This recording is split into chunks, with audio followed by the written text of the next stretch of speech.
بسم اللہ الرحمن الرحیم۔ معزز خواتین حضرات، السلام علیکم ورحمۃ اللہ وبرکاتہ۔ ہر دور میں ایسا ہوتا رہا ہے کہ انبیاء علیہم السلام نے جب اپنی اپنی قوم کو خالص سچے اور سچے دین کی دعوت دی تو قوموں کی طرف سے انتہائی جاہلانہ قسم کے جوابات آئے۔ یہی معاملہ سیدنا نوح علیہ السلام کے ساتھ بھی پیش آیا۔ جب انہوں نے اپنی قوم کو توحید کی دعوت دی تو جواب جاہلانہ اور متکبرانہ تھا۔ اب یہ جواب کیا تھا، کیسا تھا، جواب دینے والے کون تھے، اس پر ہم آج کے سبق میں بات کریں گے، لیکن معمول کے مطابق سب سے پہلے آیت مبارکہ کی تلاوت اللہ رب العزت ارشاد فرماتے ہیں۔ فقال الملأ الذين كفروا من قومه ما هذا إلا بشر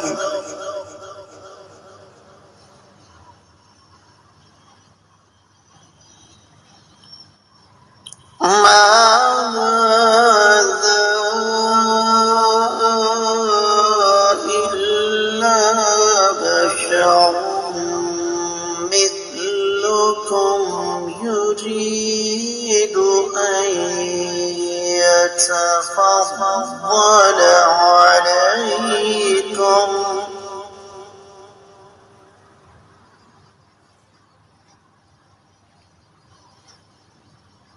ولو شاء الله لأنزل ملائكة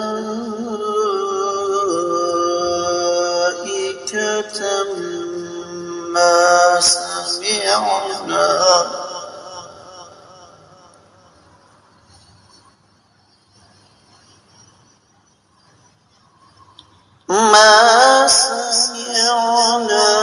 بهذا في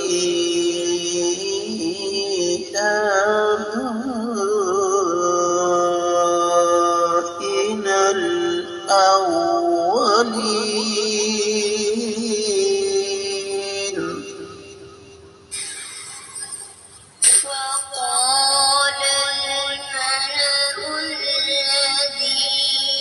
I have nothing to do with you.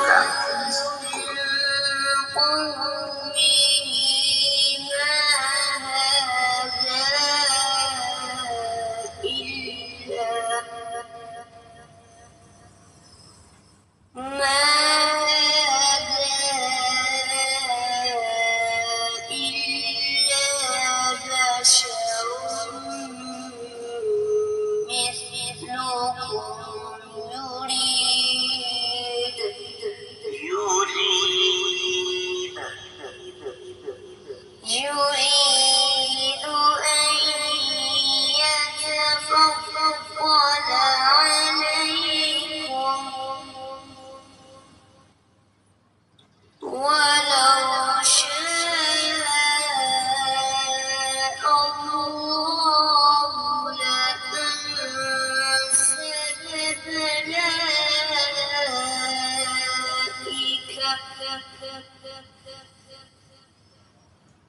ما سمعنا بهذا في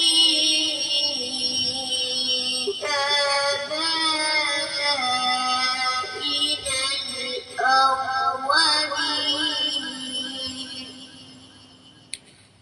معزز خواتین حضرات، رب کائنات کی پاکیزہ کتاب قرآن مجید پارہ ہے 18واں، سورۃ المؤمنون، آیت مبارکہ ہے 24ویں۔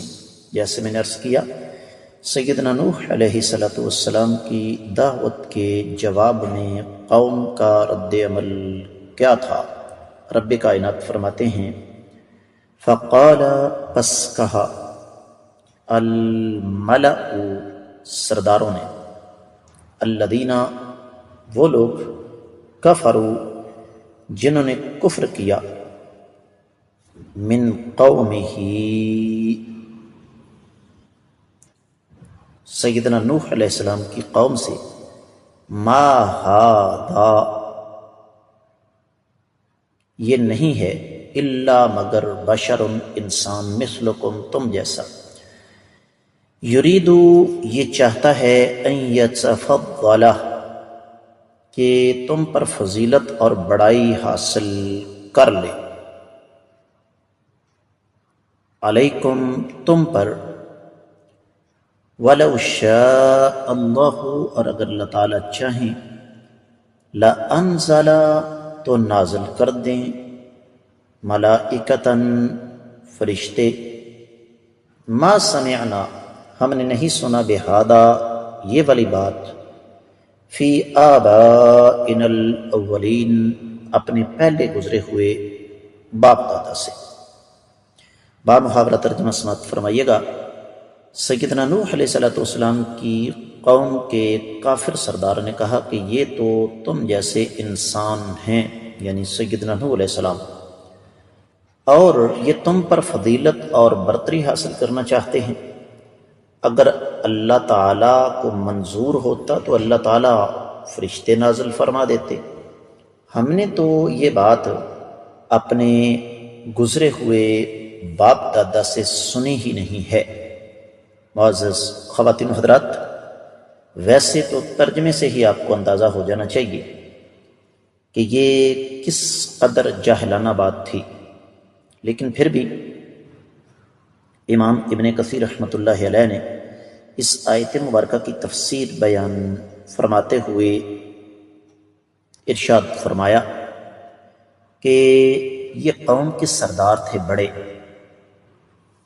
اور انہوں نے یہ بات کی، اور چونکہ ان کے اپنے دماغ کے اندر خناس بھرا ہوا تھا سرداری کا، تو نوح علیہ السلام کی انہوں نے ایسے ہی سمجھا کہ جس طرح ہم سردار بنے ہوئے ہیں، یہ بندہ ہماری سرداری کا دشمن ہے، اور اللہ نے اگر بھیجنا ہی تھا تو یقینی طور پر کسی فرشتے کو بھیجتا۔ انسان کا کیا کام ہے وہ آ کر ہمیں سمجھائے؟ تو اس سے آپ کو بخوبی اندازہ ہو جانا چاہیے کہ قوم کا جواب، قوم کے سرداروں کا جواب کس قدر جاہلانہ تھا۔ دیگر کتب تفسیر کا جائزہ لیا جائے تو اہل علم نے اس حوالے سے دو تین موٹی موٹی باتیں ہمارے سامنے رکھی ہیں۔ پہلی بات تو یہ کہ قوم کے سرداروں کا سیدنا نوح علیہ السلام کو انسان قرار دینا ان کے نزدیک یہ ایک عجیب و غریب بات تھی کہ انسان کو نبوت مل جائے، یہ بات غلط ہے۔ امام ابن جریر، امام قرطبی اور امام ابو سعود وغیرہ نے اس بات کا جزم فرمایا کہ ہر دور میں جو ارباب اختیار ہوتے ہیں، سردار ہوتے ہیں، ان کو اپنی کرسی زیادہ عزیز ہوتی ہے، تو اس لیے ان سرداروں کا یہ کہنا تھا کہ یہ بندہ نبوت کا دعویٰ صرف اور صرف اس لیے کر رہا ہے کہ ہماری سرداری ہم سے چھن جائے۔ اور اگلی بات یہ ہے کہ اگر اللہ تعالیٰ نے ہم سے اپنی عبادت کروانا تھی تو پھر فرشتہ دنیا میں بھیجتا، وہ اللہ تعالیٰ کا پیغام ہم تک پہنچاتا۔ امام واحدی اور امام قرطبی وغیرہ نے اس بات کا جزم فرمایا۔ اور پھر جاہلانہ پن کی انتہا یہ ہے کہ ما سمعنا بہذا فی آبائنا الاولین، کہ ہم تو نسل در نسل ان بتوں کی پوجا کرتے ہوئے آ رہے ہیں۔ اگر ان بتوں کی عبادت کرنا غلط تھا تو ہمارے آباء و اجداد کہاں تھے؟ انہوں نے ہمیں اس بات کی طرف کیوں نہیں بلایا کہ اللہ کے سوا کسی اور کی عبادت نہ کرو؟ مفسرین کرام کی ایک طویل فہرست ہے جو اس طرف گئی ہے،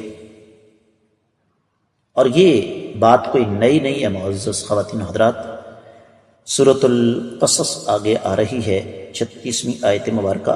اللہ فرماتے فلما جاءهم موسى بآياتنا بينات قالوا ما هذا إلا سحر مفترى وما سمعنا بهذا في آبائنا الأولين۔ ایک لفظ کا بھی فرق نہیں، وہی الفاظ ہیں۔ تو یہ اسلوب اور یہ جواب دین کی سچی دعوت کے مقابلے میں یہ تقریباً ہر دور میں ملتا رہا ہے، اور آج بھی میں آپ کی خدمت میں عرض کر دوں، اس سے پہلے میں بارہا دفعہ یہ بات عرض کر چکا ہوں، تو یہ جواب ہر دور میں لوگ دیتے رہے ہیں کہ کیا ہمارے آباء و اجداد غلط تھے؟ تو اہل علم یہ لکھتے ہیں کہ دراصل قوم کہنا یہ چاہتی تھی کہ نوح علیہ السلام آپ ہمارے جیسے انسان ہیں، ہمارے اور تمہارے درمیان کیا فرق ہے؟ تو جب تم ہمارے جیسے ہی ہو تو ہمیں جس راستے کی طرف تم بلا رہے ہو اس کا مطلب ہے کہ تمہیں سرداری چاہیے۔ مکہ والوں نے بھی آقا علیہ السلام کے سامنے سرداری پیش کی تھی۔ یہاں ایک بڑا پیارا جملہ ہے، اذ کیف یکون الرسول بشرا، ان کے نزدیک رسول انسان کیسے ہو سکتا ہے؟ ان کے نزدیک یہ بڑی عجیب و غریب بات تھی، اور یہ سلسلہ آج بھی چل رہا ہے۔ معزز خواتین حضرات، آج بھی جو لوگ آقا علیہ السلام کو دیگر انبیاء کو نور مانتے ہیں، ان کا یہ کہنا ہے کہ انسان رسول کیسے ہو سکتا ہے؟ وہ کہتے تھے انسان تو مانیں گے کیونکہ آپ ہمارے درمیان پیدا ہوئے، لیکن رسول نہیں مانیں گے۔ اور آج کا وہ مسلمان جس کو عقیدے کی حقیقت کا علم نہیں ہے، وہ کہتا ہے جی رسول تو مانوں گا لیکن انسان نہیں مانوں گا۔ تو ان کا یہ مطالبہ کہ فرشتہ کیوں نہیں آیا، یہی وجہ ہے کہ اللہ تعالیٰ نے پیچھے سورہ ابراہیم میں گزری ہے 10ویں آیت مبارکہ، قالوا ان انتم الا بشر مثلنا تريدون ان تصدونا عما كان يعبد آباؤنا فاتونا بسلطان مبين۔ رسول کہنے لگی قوم کہ تم تو ہمارے جیسے انسان ہو، اور تم ہمیں یہ چاہتے ہو کہ ہم اس راستے کو چھوڑ دیں جس کو ہمارے آباء و اجداد نے اختیار کیا، کوئی واضح دلیل لے کر آؤ۔ تو اصل میں یہ ہر دور میں سلسلہ چلتا رہا ہے کہ جب قرآن و حدیث کی دعوت دی گئی، جب اللہ تعالیٰ کے سچے دین کی طرف لوگوں کو بلایا گیا، تو لوگوں کا رد عمل یہی تھا، اپنی طرف سے انہوں نے کٹ حجتی پیش کی، اور اس سلسلے میں جو پیش لوگ تھے وہ سردار تھے۔ اس حوالے سے ہمارا تفصیلی جمعے کا خطبہ بھی موجود ہے ہمارے چینل پر، کہ کسی بھی قوم کی تباہی میں بنیادی کردار کس طبقے کا ہوتا ہے۔ برائی ہمیشہ اوپر سے نیچے آتی ہے، گناہ ہمیشہ اوپر سے نیچے آتا ہے، تباہی اوپر سے نیچے کی طرف مچتی ہے، فساد اوپر سے نیچے کی طرف آتا ہے۔ سب سے پہلے قوم کا متمول طبقہ، سردار طبقہ، جس کا ایک کردار ہوتا ہے معاشرے میں، اس کا بیڑا غرق ہوتا ہے۔ یہی وجہ ہے کہ تفسیر المراغی اور تفسیر روح البیان وغیرہ میں یہ لکھا ہے کہ اصل میں جو قوم کے سردار تھے ان کی بات قوم کے اندر سنی جاتی تھی۔ انہوں نے سب سے پہلے سیدنا نوح علیہ السلام کی دعوت کا انکار کیا، اور یہ آج بھی ہو رہا ہے کہ امیر طبقہ دین کی مخالفت کرتا ہے، اور اس کے نتیجے میں پھر غریب آدمی اس کی نقالی کرتے ہوئے، اس کے نقش قدم پر چلتے ہوئے، اس کی اطاعت کرتے ہوئے یا اس کی بات کو مانتے ہوئے غریب آدمی کا بیڑا غرق ہوتا ہے۔ تو اس میں میرے لیے، آپ کے لیے، ہم سب کے لیے ایک درس اور ایک سبق ہے کہ ہمیں اس نقطے پر غور کرنا چاہیے۔ قوم نے 3 چیزیں رکھی۔ پہلی چیز کہ فرشتے نازل ہوتے، دوسری چیز ہم نے اپنے آباء و اجداد سے یہ کچھ بھی نہیں سنا، اور تیسری چیز جو ہے وہ انشاءاللہ آگے آ رہی ہے، اس پر ہم بعد میں بات کریں گے۔ تو حاصل کلام یہ ہے کہ جہالت، دین سے دوری، دین کے خلاف بغاوت، تمرد اور سرکشی، یہ ہر دور میں تقریباً ایک جیسی رہی ہے، صرف اور صرف اس کی صورتحال اور اس کے حالات کچھ تھوڑے بہت تبدیل ہوتے رہے، ورنہ سوچ، فکر تقریباً جو سیدنا نوح علیہ السلام کے دور میں تھی آج بھی وہی ہے۔ میں امید کرتا ہوں کہ آپ انشاءاللہ اس پر خصوصی طور پر غور و فکر فرمائیں گے۔ اس کے ساتھ ہی اس آیت مبارکہ کی مختصر تفسیر مکمل ہوتی ہے۔ آج کے سبق سے اجازت دیجیے۔ السلام علیکم ورحمۃ اللہ وبرکاتہ۔